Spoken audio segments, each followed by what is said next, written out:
Hello and welcome back to V's Workshop and the second episode of Astra Voltaris, a sci-fi world I have been working on creating. Last episode we followed the story of Cadet Ava and her reconnaissance mission and her encounter with the first creatures of Astra Voltaris.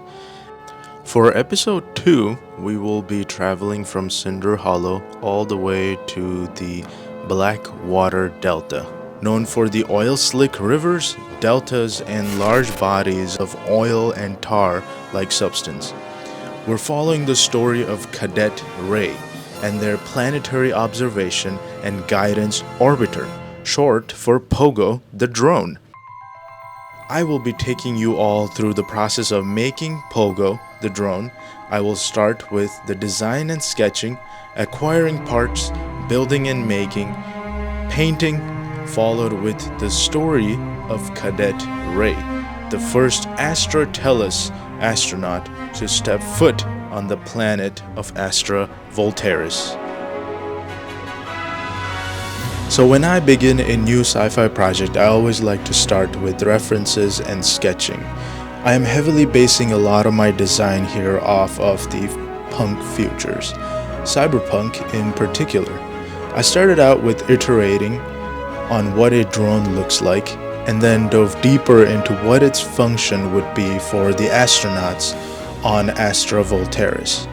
The drone POGO stands for Planetary Observation and Guidance Orbiter, and therefore whatever I design needs to have eyes to observe and to guide.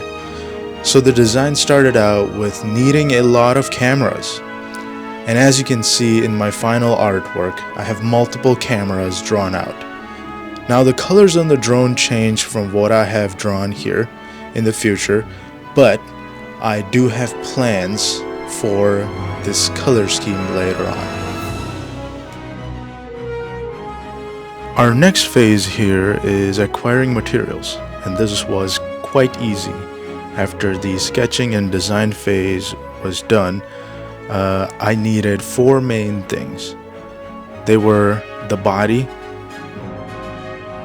cameras, thrusters / wings, and a whole lot of greeblies.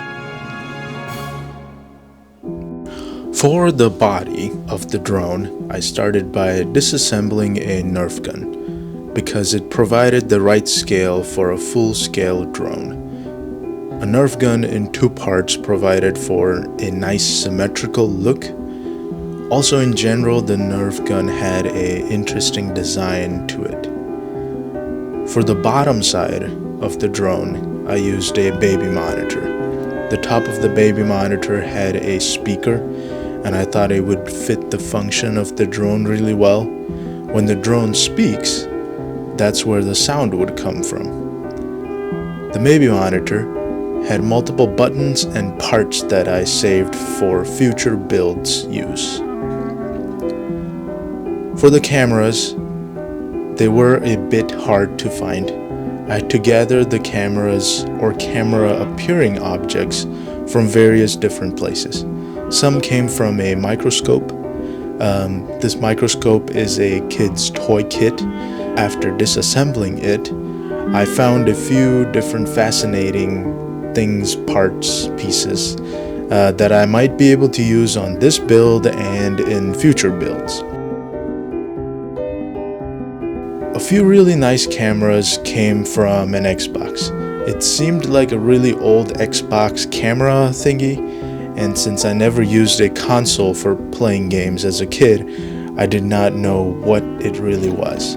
If you do know what this is, please let me know. I had a really hard time taking this Xbox apart. A lot of it I had to break by hand or with a hammer.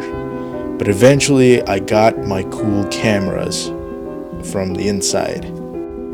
Now I found this spaceship looking gun thing that I solely bought for the drone, and what I wanted out of that was the 2 thrusters and the fin on top. Those would fit perfectly for the scale of the drone I was trying to design. So I took it apart and I found a lot of really great pieces in it that I can use in future projects. In this one, I would use the 3 parts that I took apart. For the next part, I focused on buying electronics that would help me add a functional element to the drone, such as antennas for a communication system, or electronics that have lights for providing astronauts with light in dark spaces. Here you can see that I'm using mics on a pair of headphones as antennas. Now let's get into the making phase number 3. Here I started out with making the parts of the body first. It's basically like a sandwich where the top and the bottoms go together, and then everything in the middle gets filled in. So here you can see I start putting in cameras, the ones I got from the Xbox, some fans to show the function of cooling, right? A drone needs cooling when it's being used. Gluing all those pieces into the middle of this drone body.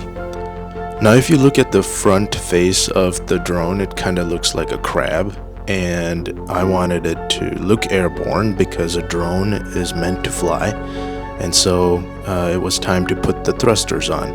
I tried a bunch of different configurations for this drone and how the thrusters would look and how they would go on, and in the end this is how I could best represent the details of the rockets. I also added some heat output elements to this drone. I don't really know what these are called, but I'm gonna call them grates, and they looked amazing at the back of the drone there. I then added a few more cameras, different types, each has a different function. I had a bit of trouble with this red object that I got from the microscope. It took me a while to find the proper configuration and position for it, but eventually I found a way to make it fit the design well. All the different cameras are supposed to have different ways of showing data to the astronauts, and so all the cameras and lights do have a particular function to observe and guide the astronauts. Talking about the function of different parts and greeblies, here's the headphones mics that I took apart before. Those I'm using here as antennas, and antennas are used for communication systems between the drone and the astronaut. Now, along with the thrusters of the rockets, I needed some sort of a upward thrusting unit. Let's just say that's what I would like to call that. And that's what pushes the drone upwards like a helicopter. And so I used the headphones for that. And then I thought, why not use some sort of wings that help it stabilize itself, right? Flight is all about being able to stabilize yourself when you're flying, and so that's exactly what I did, was add a few functional looking greeblies onto the drone to make it look like it is meant to be able to fly. And so all kinds of fins and wings and rotor looking greeblies I put onto the drone. And so, as I like to call it, I greeblified it. This was my favorite part of putting wires in, because as soon as I started putting all these wires on, the drone started looking very realistic. And so here is the kind of right before the primer show of the drone. And then I put a gray primer on, and it all kind of came together. Looks amazing.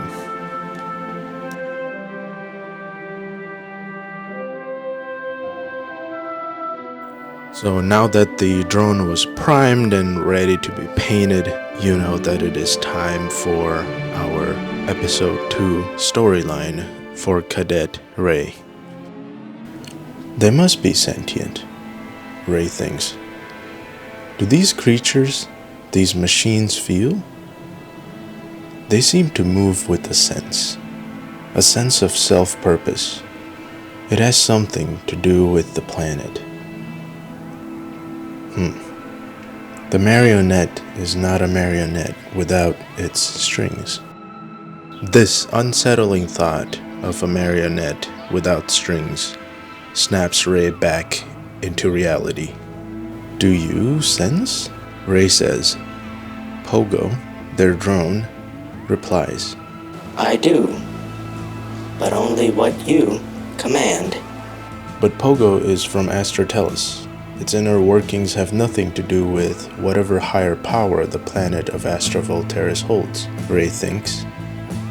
Ray thinks back to their training days on Astra Voltaris Space Corps, the day they were given their so-called space companion, POGO, the Planetary Observation and Guidance Orbiter. Every cadet gets one. They are a standard issue for your first spacewalk. Their circular fins absorb the ether from Astra, their sun, to create energy to move in outer space. A standard issue POGO is supposed to be your guide, protector, and your companion in outer space.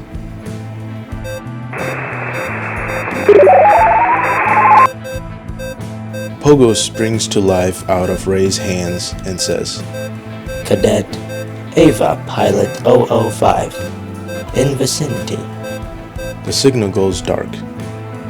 No, wait, Ray says, as they hear a spacecraft far above their location whoosh by. POGO, read the last location point for incoming signal and find me the aircraft trajectory, Ray says to POGO, keeping a watch on where the aircraft is traveling. POGO replies, Signal lost. Cadet Ava, Pilot 005. Signal lost. Find me the aircraft trajectory. Ray replies angrily. POGO replies, Cadet Ava, Pilot 005. File classified. Signal lost. Classified? Why would Astra Voltaris send help and not let me contact the pilot? I need to warn Ava, Ray says. POGO replies, Signal lost. Ready the crawler. Dump all the ship's fuel into it. Ray starts walking towards the crawler.